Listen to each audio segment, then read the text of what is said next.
क्योंकि हजूर अलैहिस्सलाम के दाएं बाएं जो हस्तियां आराम फरमा रही हैं वहां सिर्फ दुरूद जा सकता है, किसी कुत्ते के भौंकने की आवाज़ नहीं जा सकती। लेकिन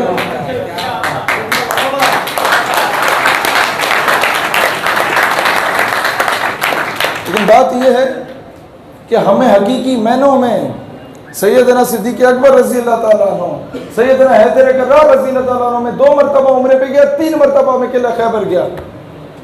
जो वो किला फतह किया गया, मैं हैरत में था कि इतना ऊंचा किला जो चारों तरफ उसके वो पोस्ट बनी हुई थी और ऊपर से तीर बरसाए जाए। अगर मरहब की जानिब से उस दौर में बंदूकें नहीं होती थी तो वो तीरों से या तलवारों से ऊपर पहुंचे किस तरह, रास्ते में किस तरह शहीद नहीं हुए वो तमाम सहाबा किराम।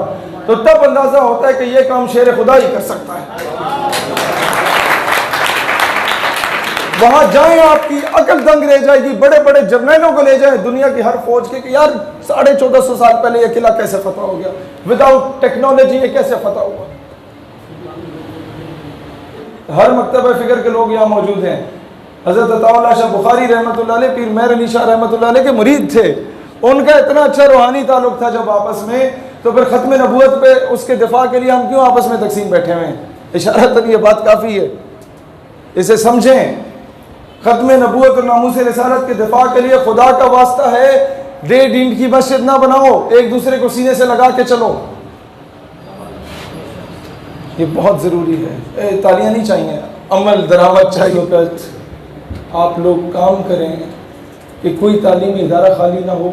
जब मैंने देखा कि हमने 8 साल एक तवील जदोजहद की कि Muhammad bin Qasim, Tipu Sultan, Nuruddin Zangi, Salahuddin Ayyubi, Tariq bin Ziyad, सैयदना खालिद बिन वलीद, खुलफाए राशिदीन, सैयदना हसनैन करीमैन के बारे में पढ़ाया जाए, जुर्रत और बहादुरी के वाक़ियात को इकबाल से रिलेट करके पढ़ाया जाए निसाब में, किसी ने नहीं सुना।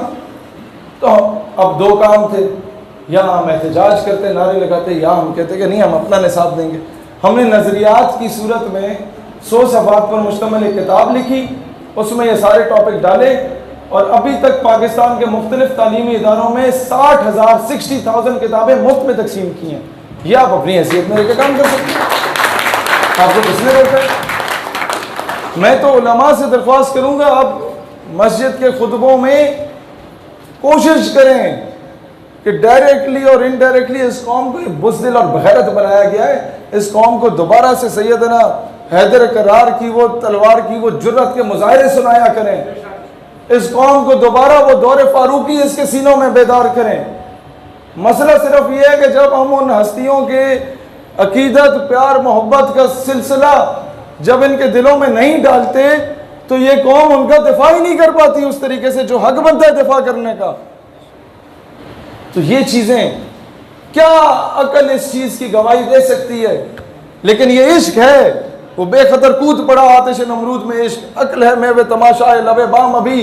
ये इश्क है जो सैयदना उमर फारूक को बगैर एक कत्ल किए बैतुल मक़दस और मस्जिद अल अक़सा की चाबियां हाथ में पकड़ा देता है। ये इश्क है जो सिद्दीक़ अकबर को जब हजूर अलैहिस्सलाम कहते हैं कि जनाब जो जो अल्लाह की बारगाह में लाना चाहते हो पेश कर लो। एक गज़वा का मौका था, कुछ सहाबा घर का आधा सामान लाए, कुछ सहाबा के पास खजूरें थी वो ला के हजूर की बारगाह में पेश की। जो हजरत ने जिक्र किया एक सहाबिया के पास कुछ नहीं था, एक दूध पीता बच्चा उठा के लाई। हजूर ने दरियाफ्त किया मैं इसका क्या करूंगा, मुस्कुरा के पूछा।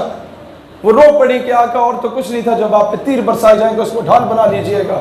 लेकिन जब सिद्दीक की बारी आई, रसूलुल्लाह ने कहा कि तुमने क्या लाया, तो कहते या रसूलुल्लाह सब कुछ ले आया। तो रसूलुल्लाह ने पूछा घर में कुछ छोड़ा, कहते जी या रसूलुल्लाह छोड़ा। पूछा क्या छोड़ के आए हो, जवाब देते हैं परवाने को चिराग है, बुलबुल को फूल, बस सिद्दीक के लिए है खुदा का रसूल बस।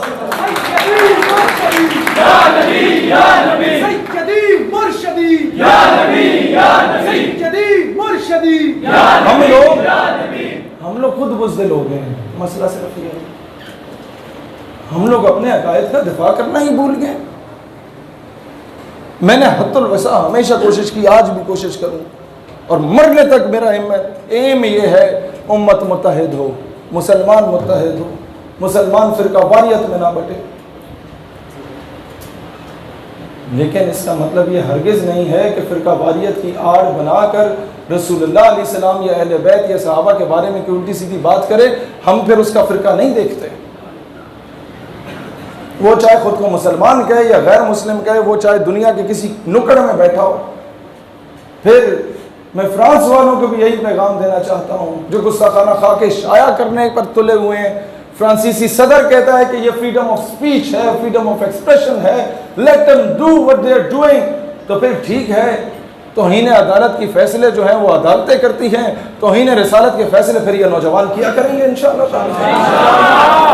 जो नौजवान गाजी आमिर चीमा की सूरत में जर्मनी पहुंच सकता है, वो दुनिया के किसी कोने से फ्रांस भी पहुंच सकता है। पहले भी 313 ब्रिगेड गई थी वहां पर। मैं अभी किन किन चीजों को खोल खोल के सामने रखूं। ये सहरा भी कश्मीरी साहब को ही जाता है जो चार्ली हेब्डो को वासिल जहन्नम किया था। पहले आप में से बहुत कम लोगों को पता है।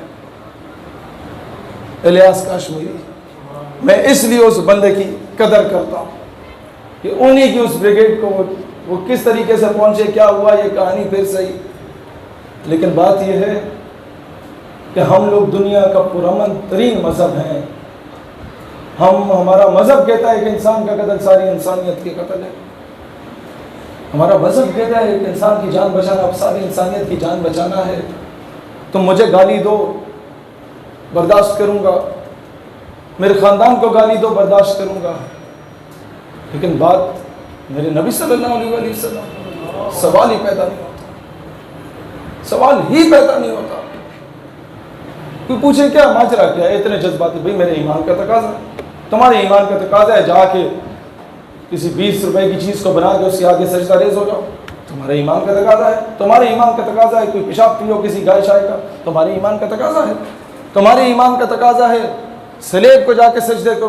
भाई तुम्हें तुम्हारा ईमान कहता है ये करो, तो मेरा ईमान मुझे ये कहता है कि नमाज अच्छी, रोजा अच्छा, हज अच्छा, ज़कात अच्छी, बावजूद इसके मैं मुसलमान हो नहीं सकता। मैं जब तक मैं कट मरूं ख्वाजा वफा की हुर्मत पर, खुदा शाहिद है कामिल, मेरा ईमान हो नहीं सकता। ये मेरे ईमान का तकाजा है।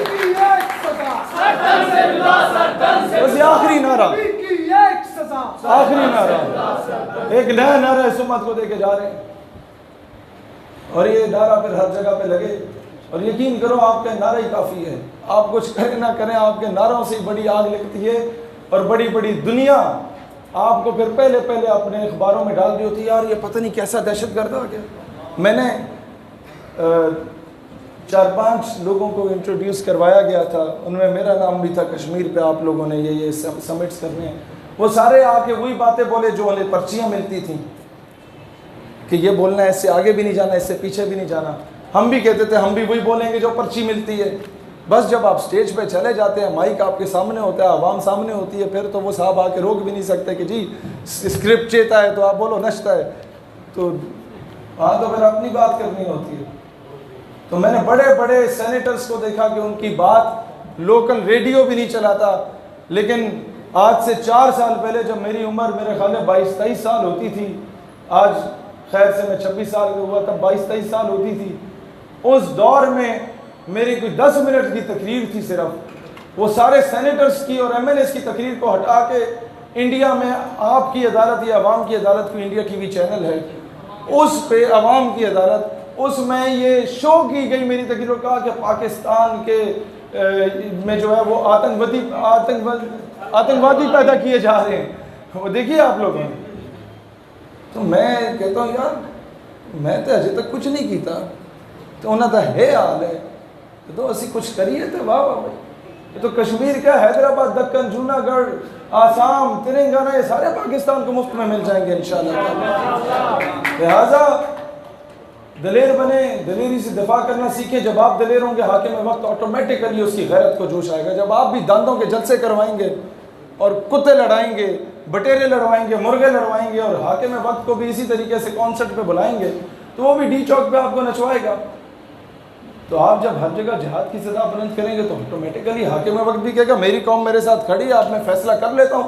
तो गुस्ताख नबी का एक इलाज अल जिहाद, अल जिहाद, ये नारा है और ये हर गली कूचे में गूंजना चाहिए।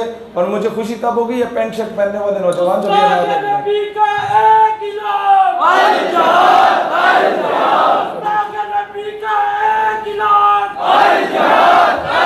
बस ये आखिरी 3-4 नारे हैं और खड़े होकर इसका जवाब दें और फिर इजाजत। गुस्ताख नबी का एक इलाज, गुस्ताख नबी का एक इलाज, गुस्ताख नबी का एक इलाज, पाकिस्तान का मतलब क्या? ये मामला, ये नारा, इससे माइक से रहने दें, ये आवाम जवाब देगी, 12 तक जाए। पाकिस्तान का मतलब क्या?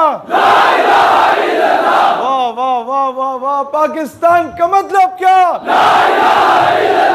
70 सालों से अंग्रेजों के कुत्ते नहलाने वाले जो हम पे काबिज हैं, इनसे छुटकारा पाने का वक्त ये नौजवान अपना वो इनकलाब ला सकते हैं, और वो यही नारा है जिसकी बुनियाद पे पाकिस्तान बना, और यही इसकी बका का मरकज और महवर है। पाकिस्तान का मतलब क्या? ला इलाहा इल्लल्लाह। पाकिस्तान का मतलब क्या? ला इलाहा इल्लल्लाह। पाकिस्तान हमेशा जिंदा